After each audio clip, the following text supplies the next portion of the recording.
కూటమి ప్రభుత్వం ఏర్పాటైన తర్వాత ఉత్తరాంధ్ర విశాఖపట్నం మరి ముఖ్యంగా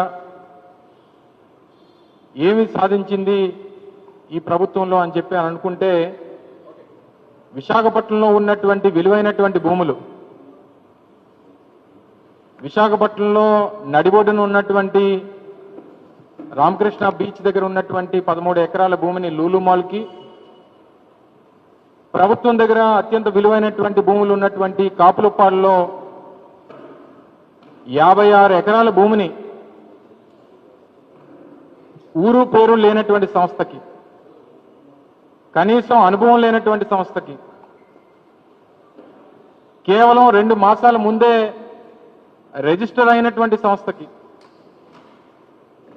56.36 ఎకరాలు దాదాపు 2,500 నుంచి 3,000 కోట్ల రూపాయలు విలువైనటువంటి భూమిని కట్టబెడుతూ రాష్ట్ర ప్రభుత్వం నిర్ణయం తీసుకున్నటువంటి విషయం మీ అందరికీ తెలుసు.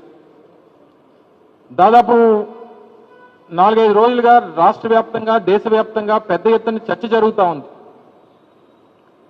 అసలు ఈ కంపెనీ ఏంటి, ఈ కంపెనీకి సంబంధించినటువంటి బ్యాక్గ్రౌండ్ ఏంటి, ఆర్థిక పరమైనటువంటి బలం ఏంటి, దీంట్లో ఉన్నటువంటి డైరెక్టర్స్ ఎవరు, అసలు ఈ సంస్థకు సంబంధించినటువంటి కార్యకలాపాలు ఏంటి, ఇవన్నీ కూడా పెద్ద ఎత్తున దేశవ్యాప్తంగా చర్చ జరుగుతూ ఉంది. వాళ్ళు ఏదో 5,728 కోట్ల రూపాయలు పెట్టుబడి పెడతామని చెప్పి ముందుకొచ్చారు. 5,728 కోట్ల రూపాయలు పెట్టుబడికి గాను మేము ఈ 56 ఎకరాలు ప్రభుత్వం కేటాయిస్తుంది అని చెప్పినటువంటి ప్రభుత్వం అసలు ఈ సంస్థ ఎప్పుడు స్థాపించబడింది? చంద్రబాబు నాయుడు గారు గత పాలనలాగే ఇది 4వ ముఖ్యమంత్రి. ఉమ్మడి రాష్ట్రంలో 2 సార్లు 19 సంవత్సరాల పాటు ముఖ్యమంత్రిగా పనిచేశారు. మళ్ళీ ఇప్పుడు 2వసారి ఈ రాష్ట్రానికి ముఖ్యమంత్రిగా పనిచేస్తూ ఉన్నారు. ఇది ఒక మోడస్ ఆపరెండిగా, అంటే షెల్ కంపెనీల సృష్టికర్తగా ఉన్నటువంటి చంద్రబాబు నాయుడు గారు ఇలా ఊరు పేరు లేనటువంటి కంపెనీలు తీసుకుని వచ్చి ప్రభుత్వానికి సంబంధించినటువంటి విలువైనటువంటి భూములు కట్టబెట్టి తద్వారా ఆయన లబ్ధి పొందుతున్నటువంటి విధానాన్ని ఇప్పటికీ కూడా ఆయన మారలేదనేటువంటి దానికి ఇది ఒక ఉదాహరణ. ఒక 4 రోజుల క్రితం రాష్ట్ర ఐటీ శాఖ మంత్రి గారిని ఒక జాతీయ సంస్థ జాతీయ మీడియా సంస్థ ఇంటర్వ్యూ చేస్తే ఆయన క్లియర్గా బహిరంగంగా ప్రజలను ఉద్దేశిస్తూ ఆయన మాట్లాడింది ఏంటంటే, మేము ఇటువంటి భూ కేటాయింపులు ఈ డీల్స్ మాకు సర్వసాధారణం, 1995 నుంచి మాకు ఇది ఒక రొటీన్ ప్రొసీజర్, మాకు ఇది అలవాటు అనేటువంటిది నిస్సిగ్గుగా ఒక జాతీయ సంస్థకి ఇచ్చినటువంటి మీడియా ఇంటర్వ్యూలో ఆయన చెప్పినటువంటి కథనాలు మనన్నీ కూడా చూసాం.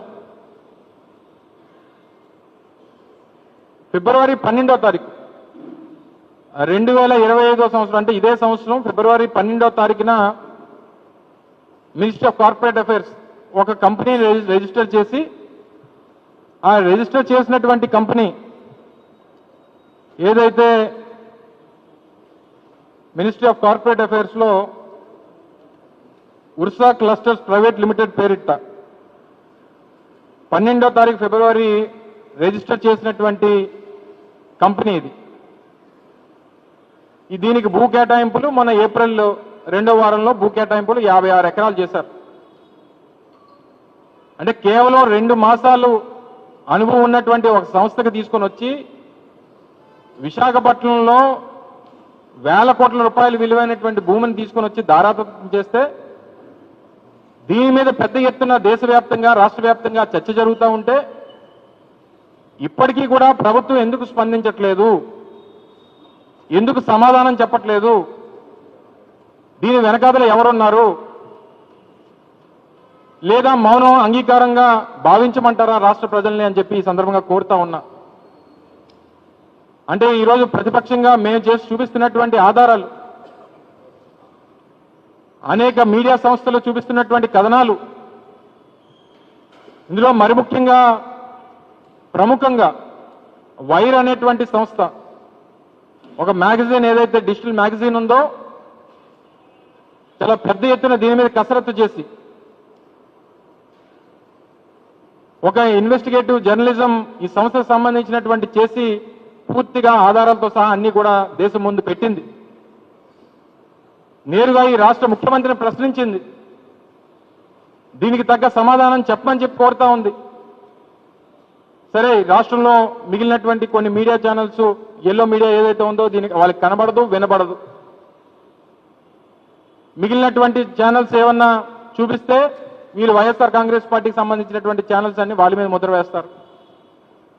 మరి ఒక జాతీయ మ్యాగజైన్ అయినటువంటి వైర్ లాంటి ఒక అంతర్జాతీయ ఇది ఉన్నటువంటి సంస్థ, గుర్తింపు ఉన్నటువంటి సంస్థ, అటువంటి సంస్థ ఈరోజు ప్రత్యేకంగా దీని మీద కథనాలు నడుపుతూ ఉంటే ఎందుకు సమాధానాలు చెప్పలేనటువంటి పరిస్థితిలో ఉన్నారు? ప్రభుత్వం ఎందుకు స్పందించట్లేదు? సంబంధించినటువంటి శాఖ మంత్రి ఎందుకు స్పందించట్లేదు? సంబంధించినటువంటి అధికారులు ఎందుకు స్పందించట్లేదు? అంటే విశాఖపట్నంలో ఉన్నటువంటి భూములు ఏ రకంగానైనా దోచేసుకుందాం, ఎవరో అడిగేవాడు ఉన్నాడు, ఎవరికి సమాధానం చెప్పాల్సినటువంటి అవసరం లేదని చెప్పి ఏదైనా ఒక విధానాన్ని తీసుకున్నారా? అంటే టాటా టీసీఎస్ కి 99 పైసలకి ఎకరం చెప్పిన వారు కేటాయించారు. ఈ ముసుగులో ఈ 56 ఎకరాలు కొట్టేద్దాం అనేటువంటి ప్రయత్నం ఈరోజు తేటతెల్లం అయిపోయింది. ప్రజలందరి ముందు కనబడతా ఉంది.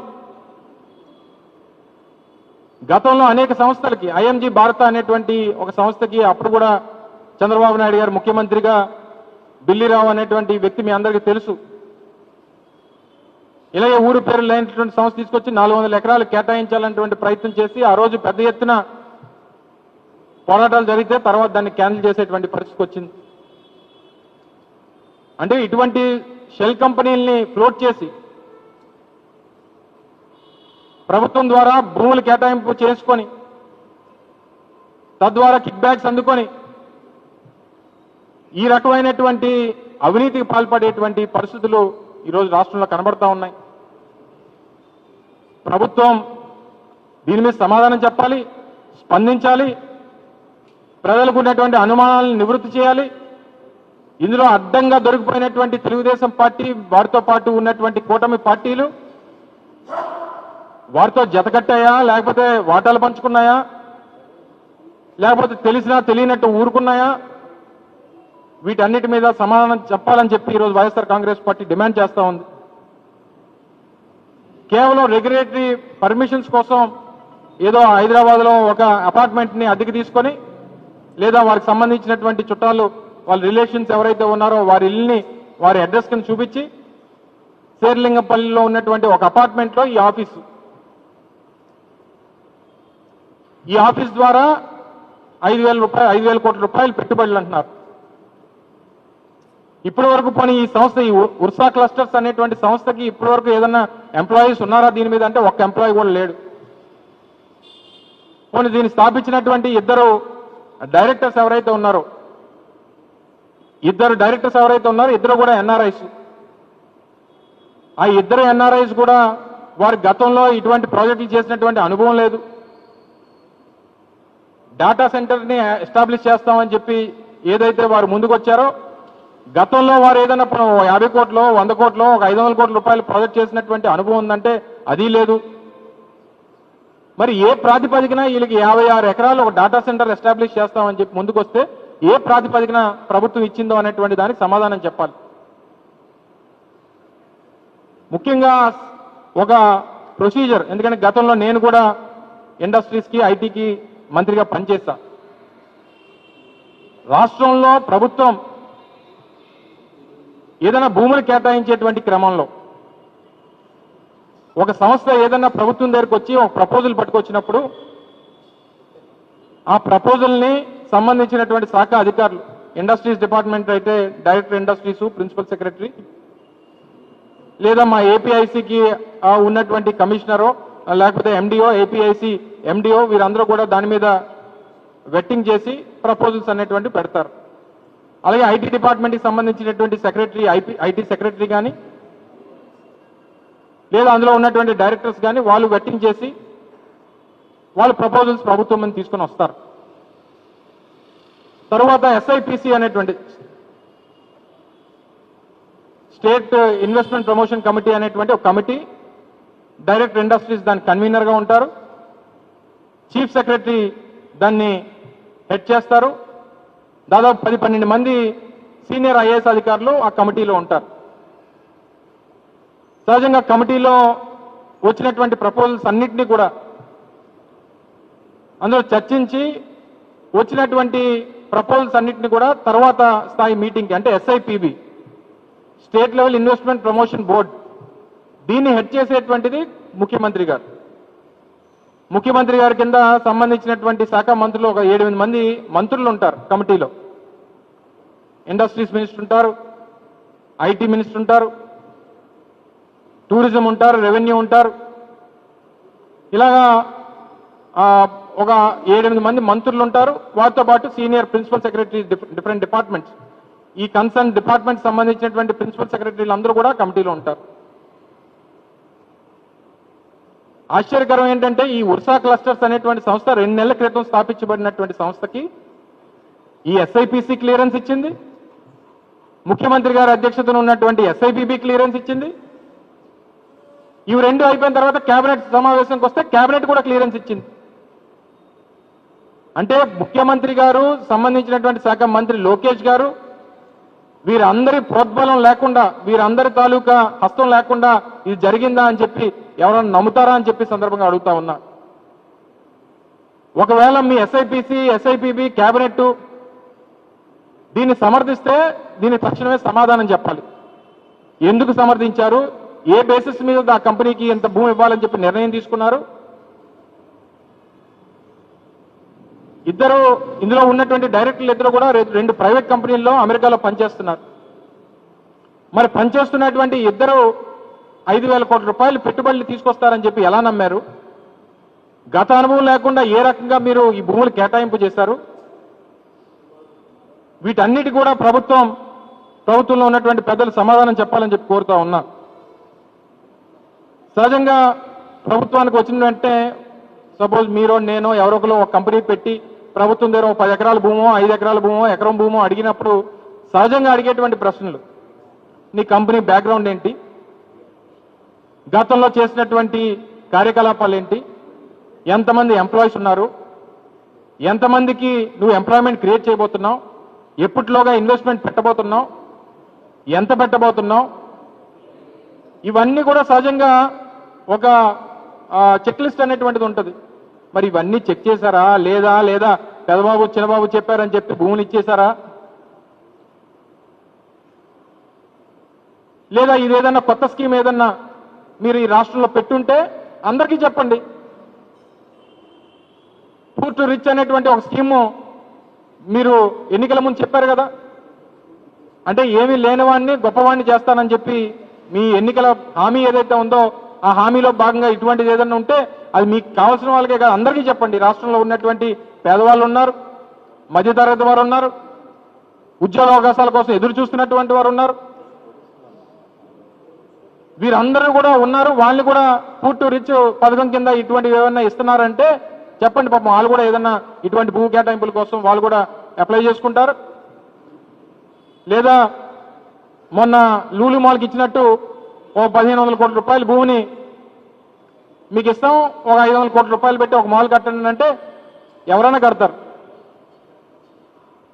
1,500 కోట్ల రూపాయలు భూమి ఇచ్చినప్పుడు ఒక 15,000 కోట్ల రూపాయలు పెట్టుబడి పెట్టమన్నాం అనుకో కష్టం. కానీ ఒక 1,000 కోట్ల రూపాయలు భూమి ఇచ్చి 100 కోట్ల రూపాయలు ఇన్వెస్ట్మెంట్ చేయమంటే దారిని పోయిన ఎవడైనా చేస్తాడు. దానికి ఎక్కడో కేరళ నుంచో దుబాయ్ నుంచో లూలుని తీసుకురాక్కర్లేదు కదా.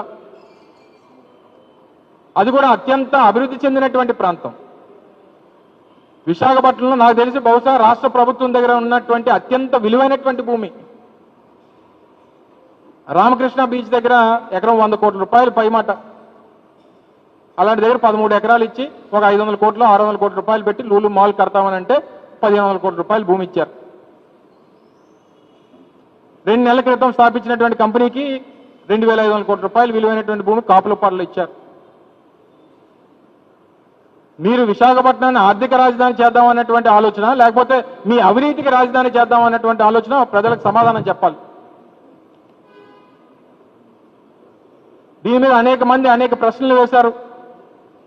ఈరోజు మా మాజీ ఎంపీ అయినటువంటి కేసినేని నాని గారు కూడా ఒక లేఖ రాష్ట్ర ముఖ్యమంత్రి రాశారు. వాళ్ళ తమ్ముడు ఏదో అందులో ఇన్వాల్వ్ అయి ఉన్నారేమో అన్నటువంటి అనుమానాలు మాకున్నాయి. ఈ డైరెక్టర్స్లో ఒక డైరెక్టర్ మా తమ్ముడికి క్లాస్మేట్ గా ఉన్నాడు అన్నటువంటి అనుమానాలను, ఆయనకు ఉన్నటువంటి అనుమానాలను ప్రశ్నిస్తూ ట్విట్టర్లో ఒక పోస్ట్ చేశారు. తర్వాత ముఖ్యమంత్రి గారు కూడా ఒక లేఖ రాశారు. ఇది వైర్ అనేటువంటి, ఇందాక చెప్పినట్టు వైర్ మ్యాగజైన్ ఆ సంస్థ ట్విట్టర్లో పోస్ట్ చేసినటువంటి ఆర్టికల్స్, అనేకమైనటువంటి ఆర్టికల్స్ ఉన్నాయి. వారికి సంబంధించినటువంటి ఈ సతీష్ అబ్బూరి, తర్వాత ఈ కౌశిక్ పెందుర్తి అనేటువంటి వారు, వీళ్ళిద్దరు డైరెక్టర్స్. టాలస్ పే అనేటువంటి ఒక సంస్థలో సిపిటిఓగా పనిచేస్తున్నట్టుగా వారు ఇచ్చినటువంటి వారి లింక్డ్ఇన్ లో ఉన్నటువంటి వారి ప్రొఫైల్స్ ఇవన్నీ ఉన్నాయి. ఏదేమైనప్పటికీ ఇందులో ప్రధానమైనటువంటి పాత్ర ప్రభుత్వ పెద్దలు, ముఖ్యమంత్రి గారు కానీ, కన్సర్న్ మినిస్టర్ కానీ, వారికి సంబంధం లేకుండా, వారి నోటీసులో లేకుండా ఈ అలాట్మెంట్స్ అనేటువంటి జరిగాయని చెప్పి మేమైతే అనుకోవట్లేదు. దీని మీద తక్షణమే మంత్రి గారు స్పందించాలి. మంత్రి గారు స్వయాన ముఖ్యమంత్రి గారు కొడుకు కాబట్టి మరింత బాధ్యత ఉంది. లేదా మేము అడిగినటువంటి ప్రశ్నలన్నిటికీ మౌనమే అంగీకారం అనేటువంటి ఆలోచన మీద అయితే, ఇందులో పెద్ద స్కామ్, అతిపెద్ద స్కామ్ ఈ భూ కేటాయింపుల్లో దాదాపు 2,500 కోట్ల రూపాయల స్కామ్ జరిగిందని చెప్పి ప్రజలు నమ్ముతా ఉన్నారు. ఇదే కాదు, గడిచినటువంటి 10 మాసాలుగా ఈ ప్రభుత్వం అధికారంలోకి వచ్చిన తర్వాత జరిగినటువంటి కేటాయింపుల మీద కూడా పెద్ద ఎత్తున అనుమానాలు ఉన్నాయి. వాటిని కూడా నివృత్తి చేయాల్సినటువంటి బాధ్యత ప్రభుత్వం మీద ఉంది. అవసరమైతే ఏ పోరాటానికైనా వైఎస్ఆర్ కాంగ్రెస్ పార్టీ ముందడుగు వేస్తుందనేటువంటి విషయాన్ని మరొకసారి ఈ సందర్భంగా తెలియజేసుకుంటూ, ఇటువంటి ఊరు పేరు లేనటువంటి కంపెనీలకి, మీకు కావాల్సినటువంటి కంపెనీలకి మీరు అవినీతి చేయడానికి దయచేసి విశాఖపట్నంలో ఉన్నటువంటి విలువైనటువంటి భూముల్ని మీరు దారాదత్తం చేస్తూ మేము ఏది కావాలంటే చేస్తామంటే చూస్తూ ఊరుకునేటువంటి పరిస్థితిలో ఉండదు. వైఎస్ఆర్ కాంగ్రెస్ పార్టీ ప్రజల పక్షాన పోరాటం చేస్తుంది. ప్రజలకు ఉన్నటువంటి అనేక అనుమానాలను కూడా ఈ ప్రభుత్వం నివృత్తి చేయాల్సినటువంటి బాధ్యత వారి మీద ఉందని చెప్పి ఈ సందర్భంగా మరొకసారి తెలియజేసుకుంటా ఉన్నాం. Thank you.